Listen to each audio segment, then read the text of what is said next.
Prisrčno pozdravljeni v še enem utrinku. Za lep dan, za novo moč, za razmišljanje in v veselje. Z mano, kot smo že vajeni, dr. Rebeka Prislan, ustanoviteljica Alefi sveta, kjer vsi ti utrinki nastajajo in upam, da vas tudi najdejo. In danes je pred nama en zanimiv utrinek – svoboda.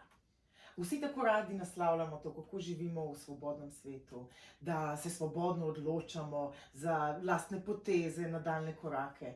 Pa vendar, v kolikšni meri smo res svobodni? Meni svoboda veliko pomeni, da čutim svobodo. Se pravi, da v svojem telesu, da se ne počutim ujeta, da je nekako res, kar se tiče in delovanja in mišljenja, da čutim svobodo. In kakšen je ta občutek te svobode? Dajva ga malo razdelati, da vidimo, če enako čutimo, pa če je to sploh res to. Jaz svobodo v sebi, v telesu povezujem z mirom. Seveda, ko imam kakšne naloge za narediti, takrat sem fokusirana, ne morem prav reči, da živimo, čutim neko močno svobodo, ampak ko tisto zaključim, lahko je to ali kakšno gospodinjsko opravilo, ali pa v poslovnem svetu kakšno nalogo, ali pa recimo naše snemanje, vse skupaj, nekako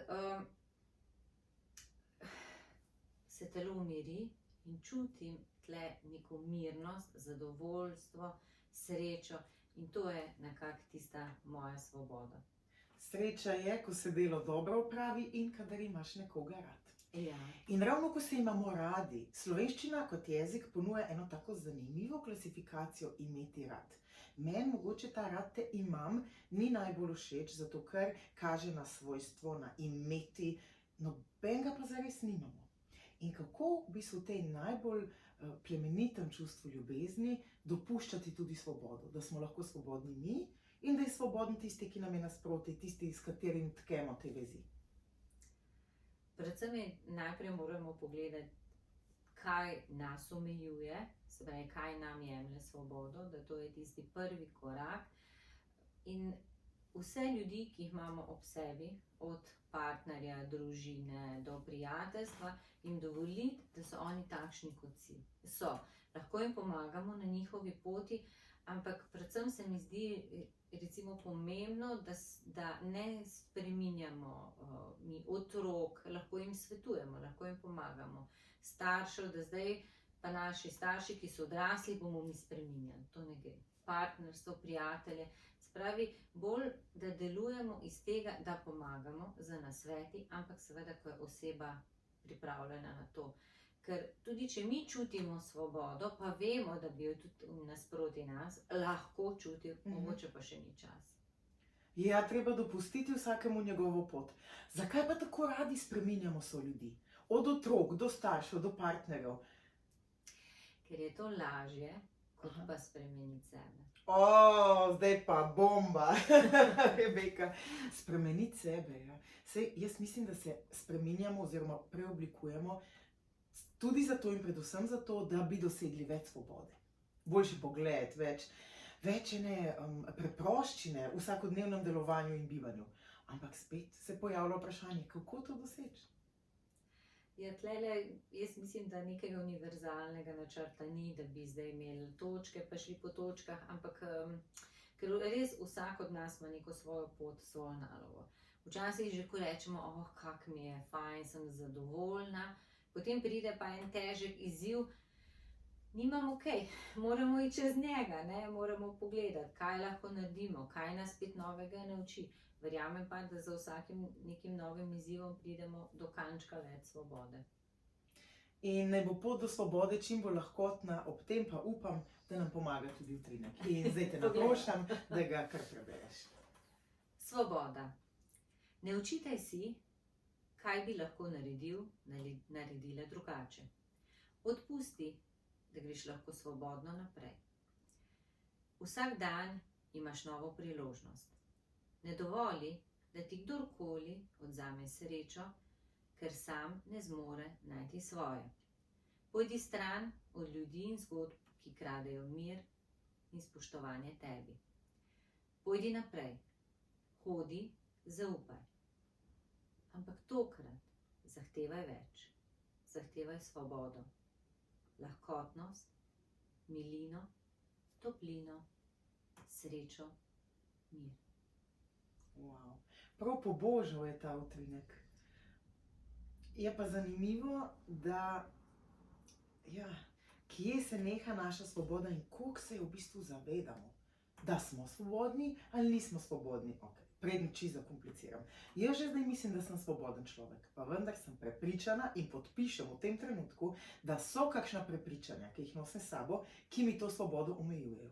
Kako jih zdaj lahko lociram, najdem, razgradim, da bom lahko s polnimi pljuči dihala in šla naprej? Prvi korak je mogoče, da si pozorna, kje so tvoje misli. Iz tega preteklosti, če gledamo, se pravi, da opustiš tisto, kar se je zgodilo. Če se ti večkrat na teden spomniš, zadnje 2 leti, ne, to mi ni bilo, se pravi, pa če je povezano z eno osebo ali pa da so nek ponavljajoči dogodek, se pravi, v tem primeru se je treba ustaviti, preštudirati, kaj je zdaj to in določene stvari spustiti. Ker jaz gledam iz tega, v bistvu moj način razmišljanja je takšen. Če se jaz vračam skozi in skozi nazaj v isto zgodbo, kjer mi ni bilo prijetno, to pomeni, da jaz podoživljam neprijetna čustva. Ampak jaz za nazaj ne morem nič spremeniti, ker takrat najbolj sem odreagirala, koliko sem najbolj znala. Zato rečem, to je moja lekcija, nekaj sem se naučila, zdaj pa pustim. Moram živeti zdaj v sedanjosti, se pravi, in sebe graditi. In po drugi strani je pa tudi to, stran iti ljudi in zgodb, ki kradejo mir in spoštovanje. To pa mislim, da vsak ve, pa razume, kaj se zgodi. Gremo z nekom na pijačo, kak nam je fajn, gremo z nekom drugim na pijačo, jamranje. Jaz razumem, vsak od nas je v težkem obdobju, ampak če nekdo skozi isto zgodbo nam govori, pa vidimo, da mu ne moremo pomagati, se pravi, to tudi za nas ni dobro. Lahko svetujemo, potem pa rečemo, a lahko se zdaj v nečem drugim pogovarjamo.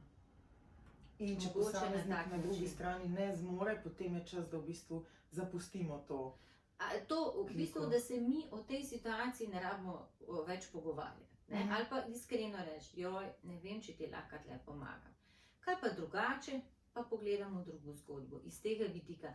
Ker če se mi zdaj zapletemo v eno drugo zgodbo, ker mi jo ne čutimo tako kot oseba, ki je vpletena, ker mi ne hodimo v njenih čevljih, ko rečemo, vprašanje, koliko je to dobro za nas. Prisluhnemo, svetujemo, potem gremo pa naprej. Da se nam pa ne zgodi, da pridemo mi domov in pol tisti dan razmišljamo še 2 uri. Pa naslednji dan spet 2 uri. Se pravi, neko rešitev tudi moramo najti za nas, ker sicer je to toksično za nas, za področje energije. In predvsem iz tega vidika gledati, razumem, prijateljstva si pomagamo, ampak moramo tudi mi priti do ene stopnje in zahtevati, se pravi, da mi sebi privoščimo nek mir pa svobodo. Kar je pa včasih najtežje, sploh če smo bili vzgojeni v pridne ljudi, ki na vsak način in z vsemi krepostmi, kar jih premoremo, pomagamo drugim.